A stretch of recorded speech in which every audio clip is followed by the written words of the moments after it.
ወንድ ልጅ ላይ ይሄን ካየሽበት አምልጭ። አሁን በፍጹም ፍቅረኛሽ እንዳታረጊው። የቱንም ያህል ብትወጂው፣ የቱንም ያህል ብታፈቅሪው፣ እነዚህን ቀጥሎ የምነግርሽን ነገሮች ካየሽበት የኔ ቆንጆ አምልጭ። እንዳይቆጭሽ በደንብ አድርገሽ አዳምጪኝ። ዛሬ ከኔ ከእህትሽ ጋር እስከ መጨረሻው ድረስ ከቆየሽ በፍጹም ፍቅረኛሽ ልታደርጊው የማይገባ ወንድ ምን አይነት እንደሆነ እነግርሻለሁ።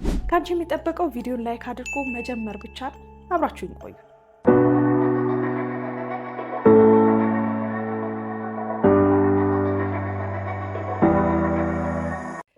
ሰላም ውድ የናፊዳር ቱብ ቤተሰቦቼ እንደምን አላችሁልኝ? ዛሬም እንደሰማችሁት ነው በጣም ቆንጆ በሆነ ሀሳብ ተመልሼ መጥቻለሁ። አዲስ የሆናችሁ ትታዩኛላችሁ፣ እንኳን ደህና መጣችሁ። ሰብስክራይብ በማድረግ የደውል ምልክቷን በመጫን ተቀላቀሉ። እንደምታዩት ይሄ ሁለተኛ ቻናሌ ነው። በዚህም ቻናል ቆንጆ ፕሮግራሞችን ታገኛላችሁ።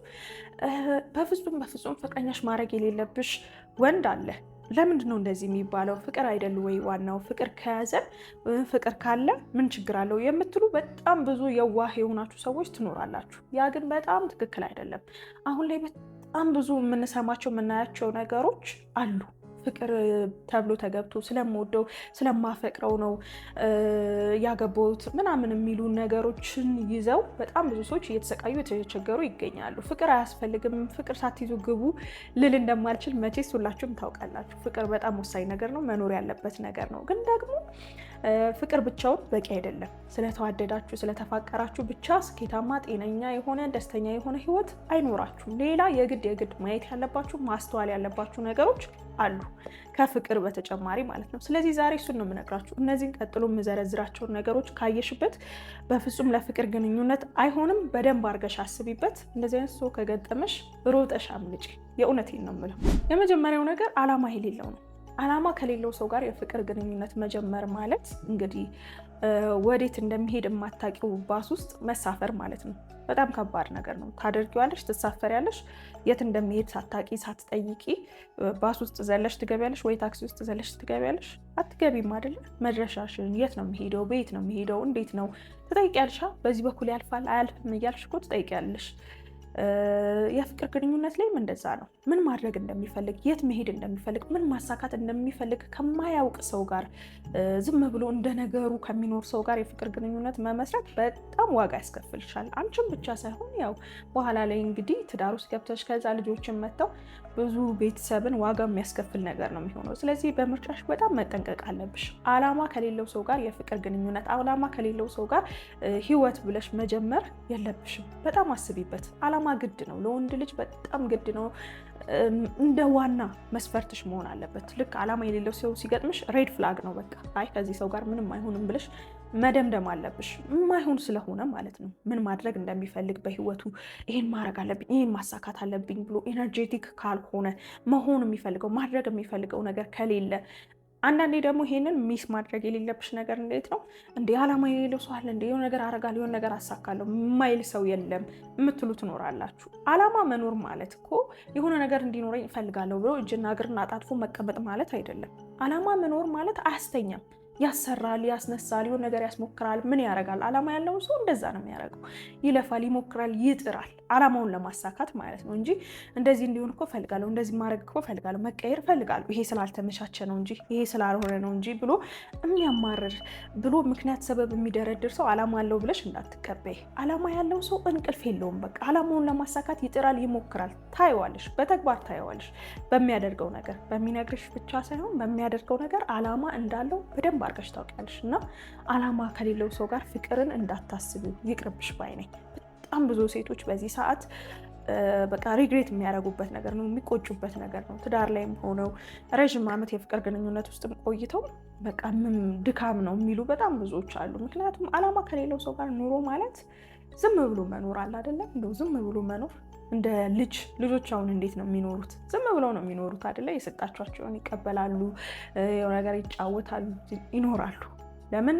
እድሜያቸው እስኪደርስ ድረስ ማድረግ ያለባቸው ያ ስለሆነ፣ እድሜያቸው ሲደርስ ግን ይሰራሉ፣ ያስባሉ፣ የሆነ ነገር ያደርጋሉ፣ ይሞክራሉ።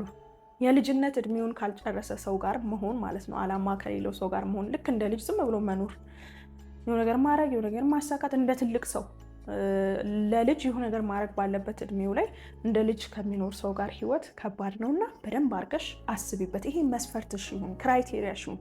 ከወደድሽው ካፈቀርሽው ሰው አላማን ጠብቂ። አላማ የሌለው ሰው ከሆነ አይሆንም። በቃ ሬድ ፍላግ ነው መሆን ያለበት። በጣም ይቆጭሻል። ሁለተኛ ሱሰኛ ከሆነ እዚህ ላይ በደንብ አድርገሽ አዳምጪኝ። ሱስ በጣም ከባድ ነገር ነው። በጣም አስቸጋሪ ነገር ነው።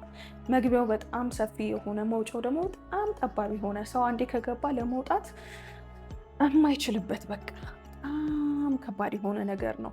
የማይችልበት ስል ደግሞ ጭራሹን አይቻልም ማለት አይደለም፣ ግን በጣም ከባድ የሆነ ጥቂቶች ብቻ ከዛ መውጣት የቻሉበት ነገር ነው። አስቀያሚ ነገር ነው ሱስ። ሱሰኛ ከሆነ ሰው ጋር የፍቅር ግንኙነት መመስረት ማለት እንዴት አድርገሽ መቀበል አለብሽ መሰለሽ? እኖራለሁ፣ በቃ ከዚህ ሰው ጋር እኖራለሁ። ሊቀየር ይችላል፣ ላይቀየርም ይችላል፣ ግን ኢትስ ኦኬ፣ አብሬ መኖር እችላለሁ፣ ምንም ችግር የለብኝም የሚል አስተሳሰብ ከሌለሽ ድረስ እቀይረዋለሁ፣ እለውጠዋለሁ፣ በእኔ ፍቅር ይቀየራል የሚልን እምነት ይዘሽ በፍጹም በፍጹም ፍቅረኛሽ እንዳታረጊው፣ እንዳትገቢበት። የቱንም ያህል ቢወድሽ፣ የቱንም ያህል ቢያፈቅርሽ አይቀየርም። የሚቀየረው እሱ ራሱ ሲፈልግ፣ እሱ ራሱ ሲያምንበት ነው። ቀላል አይደለም ሱስ። እሱ ራሱ መለወጥ ፈልጎ ራሱ ብዙ ስቴፕ መሄድ አለበት። በቃ ብዙ ርቀት ሄዶ ነው የሚቀየረው። ሱስ የዚህን ያህል ከባድ ነገር ነውና ይወድሻል፣ ያፈቅርሻል፣ ግን ላይለወጥ ይችላል። ልጆቹንም የሚወድ አባት ላይለወጥ ይችላል። ከልጅ በላይ እንግዲህ ምን አለ አይደለም? ልጅ በጣም የሆነ በቃ ብዙ ነገራችንን የሚቀይር የሚለውጥ ነገር ነው። ግን ከልጆቹ ዳቦ ከልጆቹ ወተት ቀንሱ ለሱስ የሚያውል አባት ደግሞ አለ። ልጆቹን ስለማይወድ ልጆቹን ስለሚጠላ አይደለም። ሱስ የዚህን ያህል ጨካኝ የዚህን ያህል አረመኔ ስለሚያደርግ ነው።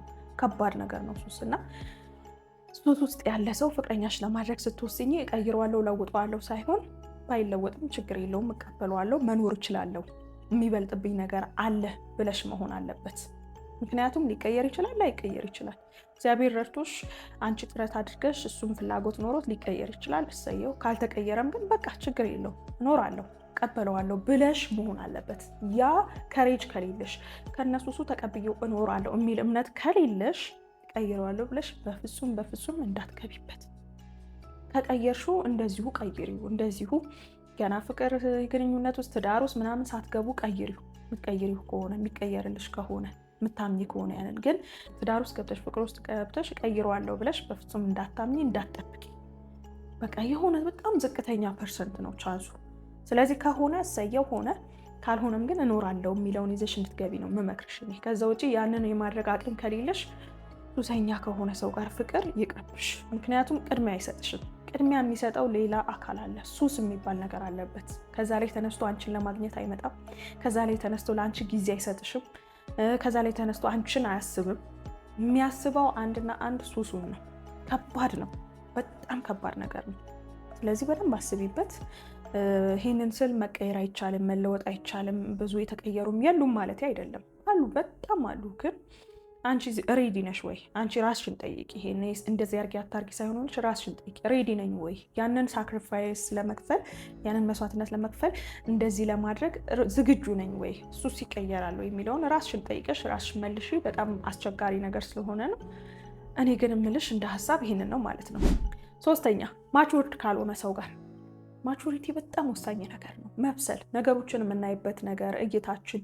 ወንድ ልጅ ማቹርድ መሆን አለበት፣ ምንም ጥያቄ የለውም። በቃ ከስሜታዊነት ወጣ ብሎ ነገሮችን የሚያይ ቅድም እንዳልኩት ደግሞ አላማ ያለው ዛሬን ብቻ የሚኖር ሳይሆን ነገንም የሚያስብ፣ ነገ እንደዚህ ይሆናል፣ ነገ እንደዚህ ይኖረናል፣ ቤተሰባችን እንዲሆናል፣ ይህንን ለልጆቼ ማድረግ አለብኝ የሚል ፕላን የሚያደርግ የሚያቅድ፣ ኃላፊነት የሚሰማው፣ ኃላፊነት የሚወስድ፣ በቃ ኃላፊነት ተሰምቶት ነገሮችን የሚያደርግ፣ እንደዚህ ማድረግ አለብን፣ እንደዚህ መሆን አለብን ምናምን ተብሎ ሳይሆን ራሱ አዌር ሆኖ ምን ኃላፊነቶች እንዳሉበት አውቆ የሚያደርግ ሰው ካልሆነ በደንብ አስቢበት። ማቹሪቲ በጣም ወሳኝ ነገር ነው። ይሄን ስልሽ ደግሞ ማቹሪቲ ወይም ይሄ ብስለት የምንለው ነገር በእድሜ የሚመጣ ብቻ አይደለም። እድሜው ትልቅ ስለሆነ በቃ ማቹርድ ነው ብለሽ እንዳትወስኝ። እንደዚህ አይደለም። በቃ አይተሽ በእይታው ስለተማረም አይደለም ስላልተማረም አይደለም፣ ምንም እንትን የለውም። አይተሽ በማየት ነው በቃ ነገሮችን የሚረዳበት መንገድ እንዴት ነው? አብራችሁ ስትሄዱ እንዴት ነው? ስሜታዊ ሆኖ በቃ ረብሻ ሁካታ የሚፈጥር አይነት ሰው ነው ወይስ ነገሮችን ተረጋግቶ የሚፈታ ሰው ነው? የሚያልፍ ሰው ነው? ከዛሬ ከመኖር ከመብላት ከመጠጣት ከመሳቅ ከመጫወት የዘለለ ነገር ያለው ሰው ነው? ነገ የሚባል ነገር ፕላን ያደርጋል፣ ያቅዳል? ምን አይነት ሰው ነው የሚለውን በደንብ አድርገሽ ማቹርድ ያልሆነ ሰው ከሆነ የፍቅር ግንኙነት ውስጥ ባትገቢ ቢቀርብሽ ብዬ እመክርሻለሁ። ምክንያቱም ከባድ ስለሆነ ላይፍ፣ ከእንደዚህ አይነት ሰው ጋር ላይፍ ከባድ ስለሆነ ማለት ነው። 4ኛ የምትወጂው ግን ደግሞ የማይወድሽ። ይሄ ከባድ ነገር ነው እንዴ! ምክንያቱም ከማይወድሽ ሰው ጋር ፍቅር ምን ቀስ በቀስ ይወደኛል፣ ይለወጣል፣ የኔ ፍቅር ያሸንፈዋል ምናምን፣ የኔ ፍቅር ብቻ ይበቃናል፣ እንደዚህ ብሎ ነገር የለም። የፍቅር ግንኙነት ሚውቹዋል ነው። እሱም ሲወድሽ አንቺም ሲወድሽ። እንደዛም ሆኖ ራሱ ከባድ ነው። ቅድም እየነገርኳችሁ እኮ ነው። ፍቅርን ተይዞ ተገብቶ እንዋደዳለን ግን እንደዚህ ሆነን የሚባል ነገር ብዛቱ አይደለምና ከማይወድሽ ሰው ጋር መኖር ይቅርና። ስለዚህ የማይወድሽ ከሆነ የቱንም ያህል ብትወጂው የቱንም ያህል ብታፈቅሪው ዞር ማለት አለብሽ፣ ማምለጥ አለብሽ ከዚህ ሰው። ከማይወድሽ ሰው በጣም በብዙ ርቀት ነው ማምለጥ ያለብሽ። ምክንያቱም የሚወድሽ ሰው ሆኖ ራሱ አንዳንዴ አለመግባባቶች፣ ክፍተቶች ይኖራሉ። ያንን የምታልፉት ግን በመዋደዳችሁ እያስተካከላችሁ ነገር እየተራረማችሁ ነው የምትሄዱት። ጭራሽ ከማይወድሽ ሰው ጋር ፍቅርን እንዳታስቢው። በቃ አንዳንድ ጊዜ ምንም ችግር የለውም በቃ ምናምን አለ አይደለ፣ ቀስ በቀስ በሂደት እንደዚህ ምናምን ይባላል። ኖ በቃ ካልወደደሽ አልወደደሽም። ትክክለኛው ሰው አይደለም፣ ለአንቺ ያለው ሰው አይደለም። ሙጭጭ ብለሽ እዛ እሱ ጋር በቃ ብሎ ነገር የለም። ለራስሽ ያለሽን ክብር በጣም የሚያወርድ ነገር ነው። ሬስፔክትም አያረግሽም። የማይወድሽ ሰው እንደማይወድሽ እያወቅሽ አብረሽ ሆነሽ ሬስፔክትን አጠብቂ።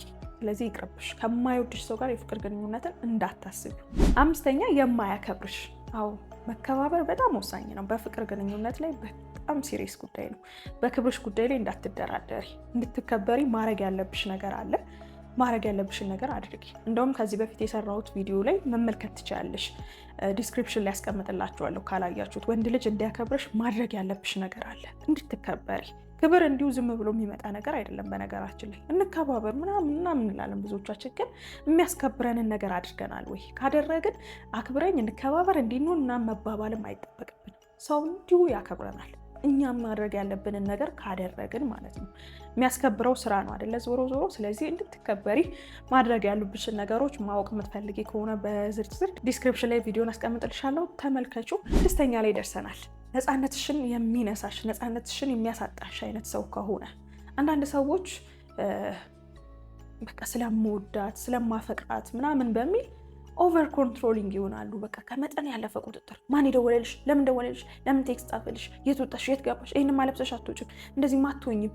በቃ ቱማች የሆነ ቁጥጥር ማለት ነው። ኖ ትክክል አይደለም። እንደዚህ ብሎ ነገር የለም። የሰው ልጅ እኮ ነፃ ፍጡር ነው። እኛ እኮ ትልቅ ሰዎች ነን። ነፃነት አለን። ማድረግ የምንፈልገው መሆን የምንፈልገው ነገር አለ። አንዳንድ ጊዜ ልንሳሳት እንችላለን። ከሰዎች ጋር ባለን ሪሌሽንሽፕ ምናምን ስህተት ልንሰራ እንችላለን። ያ ግን የሚነገርበት መንገድ በእንደዚህ አይነት መንገድ አይደለም። ማን ደወለልሽ? አምጪ ስልክሽን፣ ዲሌት ምናምን ደውለሽ እንደዚህ በይው አይሆንም። የፍቅር ግንኙነት ላይ ገቨርን የሚያደርገው መተማመን፣ ሳይተያዩ መተማመን፣ ማስረጃ ሳይቀርብ መተማመን ነው። በነገራችን ላይ አንዴ አለመተማመን ልባችሁን ከሞላው የፈለገ ማስረጃ ቢቀርብ አትተማመኑ። ይኸው ማስረጃ እንደዚህ አትተማመኑ። በቃ ሌላ ነገር አለ ብላችሁ ነው የምታስቡት። እና ነፃነትሽን የሚያሳጣሽ ሰው ከሆነ ከእንደዚህ አይነት ሰው ጋር ፍቅር ይቅርብሽ። በደንብ አሰቢበት። አሁን ላይ ማን የደወለልሽ ምናምን ብሎ የሚጮህ የሚቆጣ ከሆነ ነገ ላይ ደግሞ ሊማታ ነው፣ ነገ ላይ ደግሞ የሆነ ነገር ሊያደርግ ነው ማለት ነው። አይሆንም። ነፃነትሽን የሚያሳጣሽ ሰው ጋር ፍቅር እንዲሁ ባየሹ ይቅርብሽ፣ አይሆንሽ። መጨረሻም 7ኛ ደረጃ ላይ ያስቀመጥኩልሽ የማያግዝሽና የማያበረታታሽ ከሆነ አሁን የፍቅር ግንኙነት ትዳር ሲያልፍም መተጋገዝ በጣም የሚያቆየው የሚያዘልቀው ተቋም ነው። መተጋገዝ የሌለበት የፍቅር ግንኙነት የቱንም ያህል አይዘልቅም፣ አይጓዝም። ምንም ስሪ ምንም አድርጊ እየሞከርሽ ባለሽው ነገር ላይ ሊያበረታታሽ ሊያግዝሽ ይገባል። በሚችለው በገንዘብ ከሆነ በገንዘብ፣ በሀሳብ ከሆነ በሀሳብ፣ በጊዜ ከሆነ በጊዜ፣ በጉልበት ከሆነ በጉልበት፣ በቻለው ነገር ሁሉ ከጎንሽ መሆን አለሁልሽ ማለት ይኖርበታል። ምንም የማያግዝሽ አንቺ ስለምትሰሪው ነገር ግድ የሌለው ጭራሹኑ ዝቅ የሚያደርግብሽ ደግሞ ይህን እንደዚህ ብለሽ ደግሞ ምናምን የሚልሽ ከሆነ ሬድ ፍላግ ነው። በፍጹም ፍቅረኛሽ እንዳታደርጊው። እነዚህን 7 ነገሮች እንግዲህ ካየሽ ከተመለከትሽ የኔ ቆንጆ በደንብ አድርገሽ አስተውይ። ሬድ ፍላግስ ናቸው። በቃ እነዚህን አይተሽ የፍቅር ግንኙነት ውስጥ መግባት ዋጋ ያስከፍልሻል።